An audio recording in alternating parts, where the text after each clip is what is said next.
The door slammed shut with a finality that echoed through the empty hallway, leaving Emily staring at the peeling paint of her childhood home in suburban Chicago, her heart shattering like glass underfoot. "You're dead to me, you ungrateful queer," her mother's voice had hissed just moments before, the words slicing deeper than any knife could. But years later, when the phone rang in the dead of night from a sterile hospital room, Emily knew the silence was about to break, not out of love but necessity. Emily had always known she was different, but it wasn't until college in bustling New York City that she found the words to describe it. The city that never slept had awakened something in her. A fierce, unapologetic love for women that felt as natural as breathing. She met Sarah at a crowded poetry slam in Greenwich Village, where the air hummed with creativity and rebellion. Sarah, with her wild auburn waves and eyes like storm clouds, recited verses about lost loves and reclaimed identities that made Emily's pulse race. Their first date was under the twinkling lights of the High Line, where abandoned train tracks had been reborn as an elevated park. "Tell me about your family," Sarah had asked, her hand brushing Emily's as they walked. Emily hesitated, the weight of her conservative Midwestern upbringing pressing down. "My mom's a pillar of the community, church every Sunday, PTA president. Dad passed when I was 10. She expects perfection." Sarah squeezed her hand. "Perfection is overrated. Authenticity? That's gold." As months turned into years, their relationship blossomed into something profound. They moved into a cozy Brooklyn apartment, filled with books, plants, and the scent of Sarah's homemade Italian dinners. Emily worked as a graphic designer for a progressive ad firm, while Sarah pursued her dream as a social worker, helping LGBTQ+ youth navigate the world Emily herself had once feared. Life was a tapestry of weekend brunches in Williamsburg, stolen kisses in Central Park, and late-night talks about building a future together, maybe even a family. But the shadow of Emily's mother, Margaret Harper, loomed large. Margaret, a widowed elementary school teacher in Oak Park, Illinois, clung to her traditional values like a lifeline. When Emily came out over a tense Thanksgiving dinner 5 years ago, the reaction was explosive. "This is a phase, Emily. You're confused," Margaret had said at first, her voice laced with denial. But when Emily mentioned Sarah, the denial turned to rage. "I didn't raise you to be this. You're ungrateful for everything I've sacrificed." The argument escalated, ending with Margaret's ultimatum. "Choose your family or this lifestyle." Emily chose love, and the door closed behind her. For years silence reigned. Birthday cards went unanswered. Holidays passed in quiet solitude with Sarah's welcoming family. Emily built walls around her heart, convincing herself she didn't need Margaret's approval. Yet, in quiet moments, the ache persisted. A mother's love withheld like a withheld breath. Then the call came. It was a crisp autumn evening in 2025, as Emily and Sarah curled up watching a rom-com on their worn couch. The phone buzzed insistently, an unknown Chicago number. Emily's stomach twisted. "Hello." A nurse's voice, calm but urgent. "Ms. Harper? Your mother has been admitted to Northwestern Memorial. She's had a stroke. She listed you as next of kin." Sarah's hand found Emily's, grounding her. "You don't have to go," she whispered. But Emily knew she did. The flight to Chicago was a blur of turbulence and tears.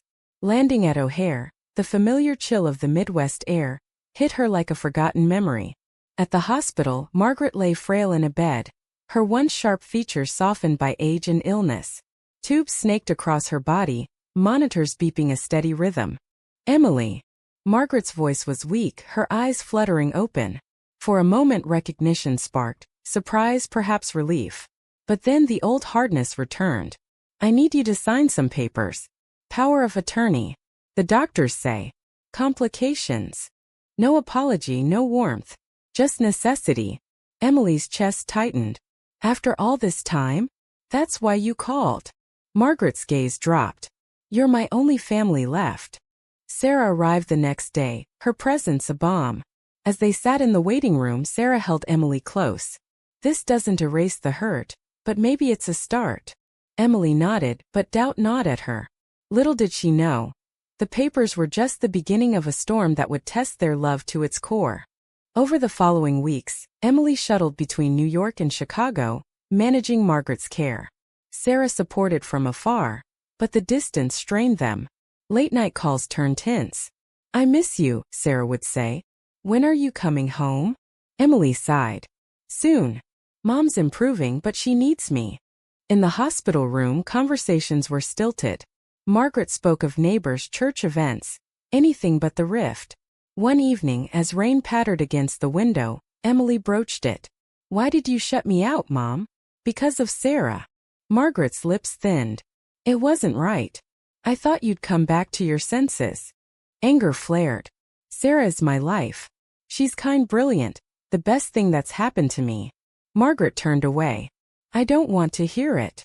But as Margaret's health wavered, a second minor stroke, vulnerability crept in. She shared stories of her youth, of losing Emily's father to cancer, the loneliness that followed. "I was scared," she admitted one night. "Scared of losing you too, but in a different way." Emily's resolve softened. Perhaps reconciliation was possible. Yet back in New York, Sarah felt the pull. "You're changing, Em. It's like you're slipping away." Emily reassured her, but seeds of doubt were sown. The tension built like a gathering storm over Lake Michigan. Emily found herself torn between duty and desire, her days filled with hospital visits and paperwork, her nights haunted by guilt. Margaret's recovery was slow. Physical therapy sessions revealed a woman diminished but determined. "I won't be a burden," Margaret insisted, gripping the walker with trembling hands. In those moments, Emily glimpsed the mother she once adored, the one who baked apple pies and read bedtime stories. They talked more, tentatively bridging the chasm. Margaret asked about Emily's job, avoiding personal questions until one afternoon. "This Sarah. What does she do?" Emily hesitated, then shared.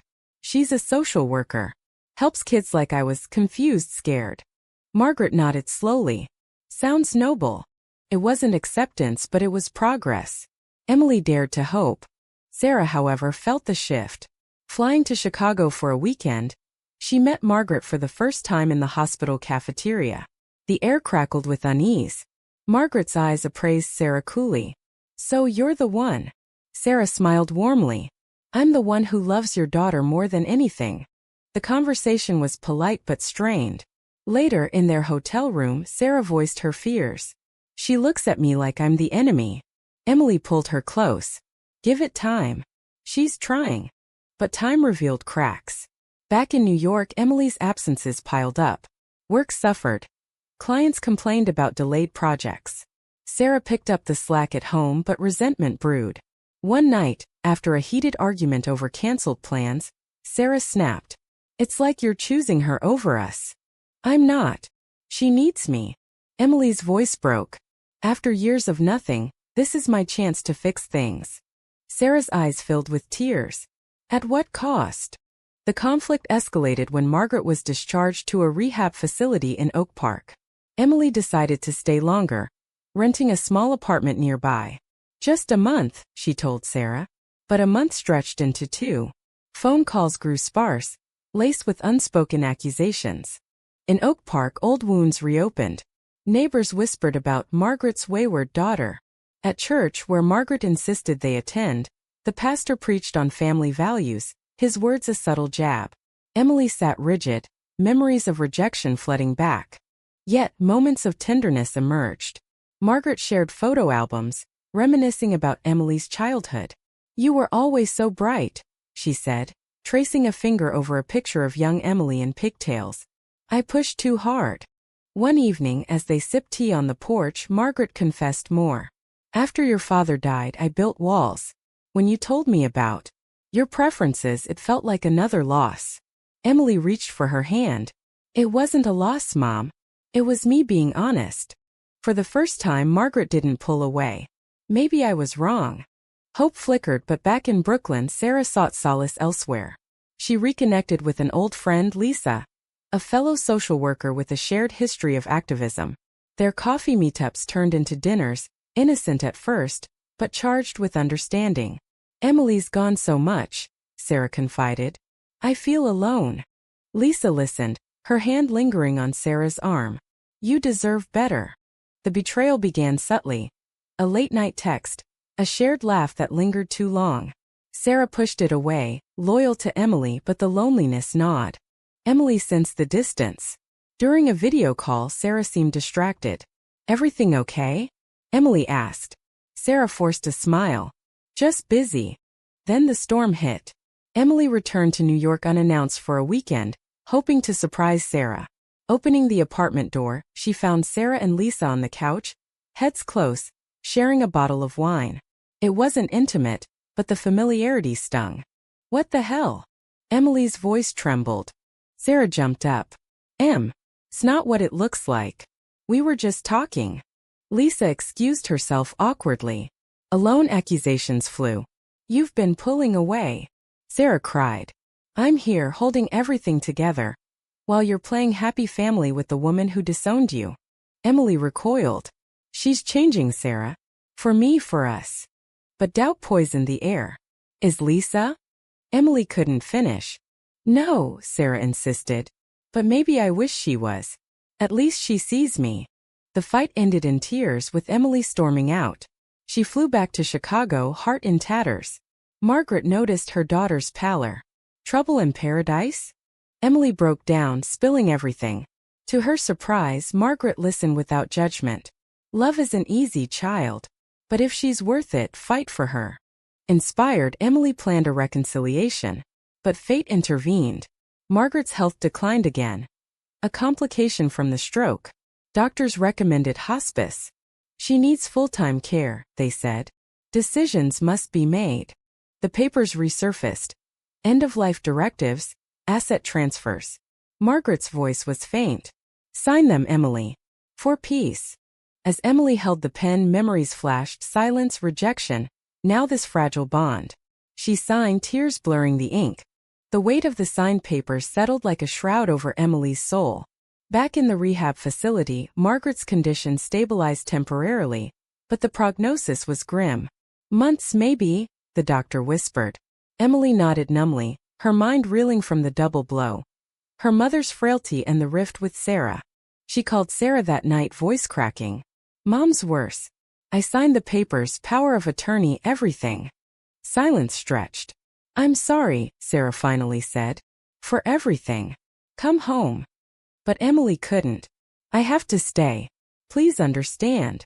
The distance widened into a chasm.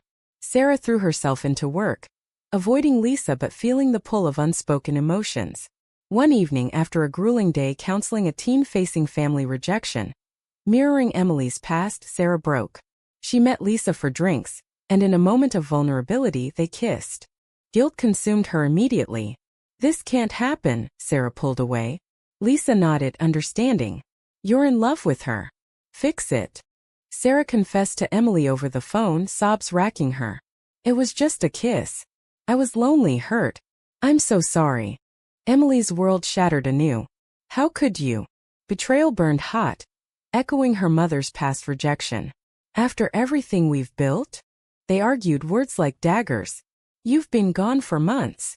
Sarah shouted. "I'm human, Em. I made a mistake." Emily hung up, collapsing in tears. Margaret, overhearing from her bed, reached out. "Don't let anger win." "I did, and look where it got us." The next days blurred in a haze of caregiving and heartache. Emily wandered Chicago's streets, from the Art Institute's serene galleries to the chaotic energy of Wrigleyville, seeking clarity. Memories of Sarah flooded her. Their first Pride parade, dancing under rainbow flags. Lazy Sundays in bed dreaming of adoption. She realized the truth: love wasn't perfect, it was resilient. But forgiveness? That was harder. Margaret's health plummeted. An infection set in, her body too weak to fight. In the hospital, Emily sat vigil, holding her mother's hand. "I'm scared," Margaret whispered. "Me too, Mom." In that vulnerability, barriers crumbled. "I was wrong about you and Sarah," Margaret said. "Love is love. I see that now. Bring her here." Emily's eyes widened. "Really?" Margaret nodded. "Before it's too late." Emily called Sarah, voice tentative. "Mom wants to meet you properly. Can you come?" Sarah arrived the next day, eyes red from crying. In the room, tension hung thick. Margaret looked at Sarah. "Thank you for loving my daughter when I couldn't." Sarah's tears flowed. "She's easy to love." They talked, haltingly at first, then with warmth. Margaret shared stories of Emily's youth, making Sarah laugh. Emily watched, heart swelling. It wasn't perfect, but it was healing. As night fell, Sarah and Emily stepped out for air, walking along the Chicago River. The city lights reflected like stars on water. "I'm sorry," Sarah said, taking Emily's hand. "For the kiss, for doubting us." Emily pulled her close. "I'm sorry for leaving you alone. We both messed up." They kissed, a promise renewed amid the urban hum. But drama lurked. Back in the room, Margaret's monitor alarmed. Nurses rushed in. "She's coding." Chaos ensued, defibrillators, shouts. Emily and Sarah clung together, praying. Margaret stabilized, but the scare shook them. "I don't have much time," she said later. "Promise me you'll be happy."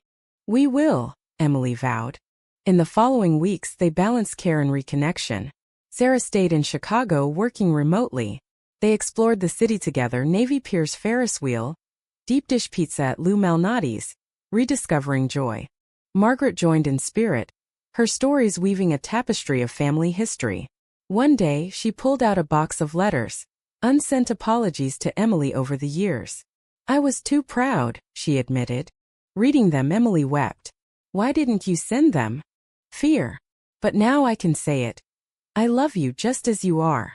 The words mended something broken inside Emily. Sarah squeezed her shoulder. "We're family now." Yet conflict simmered.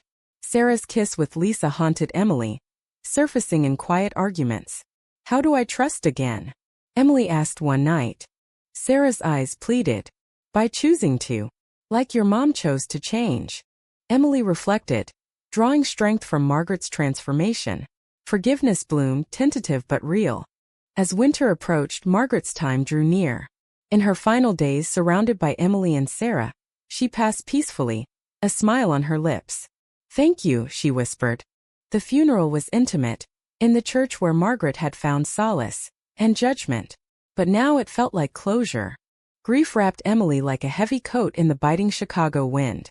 The funeral blurred into a sea of condolences from neighbors who once gossiped, now offering sympathetic nods.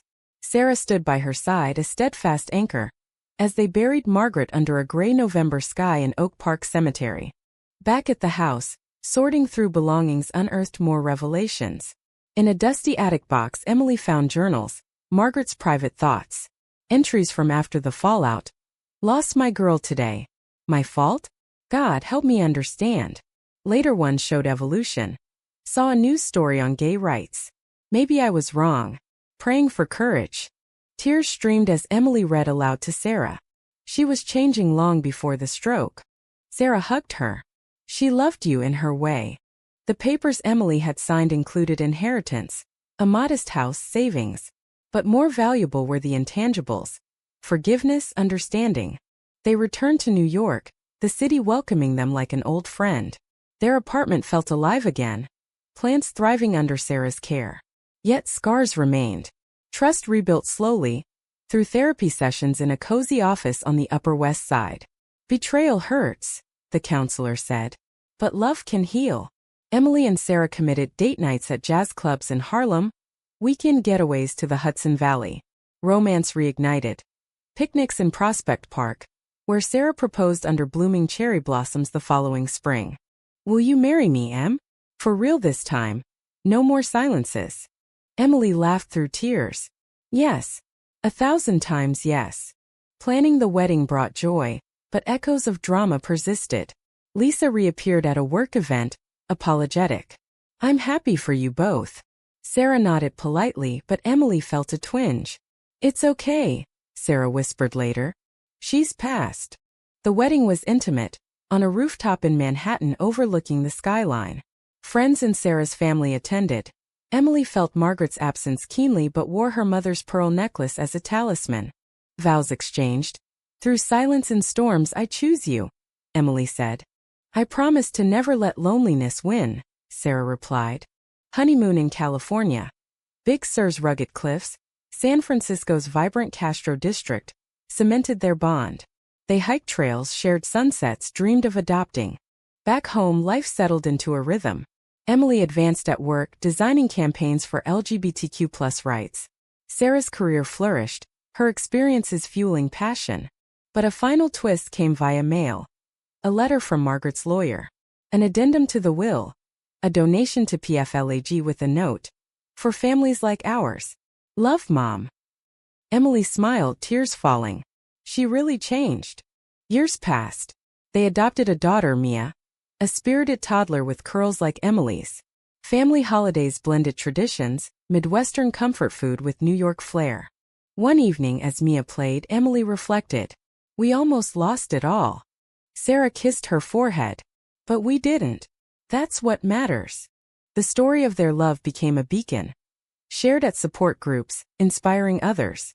Emily wrote a memoir, Silence No More, dedicating it to Margaret.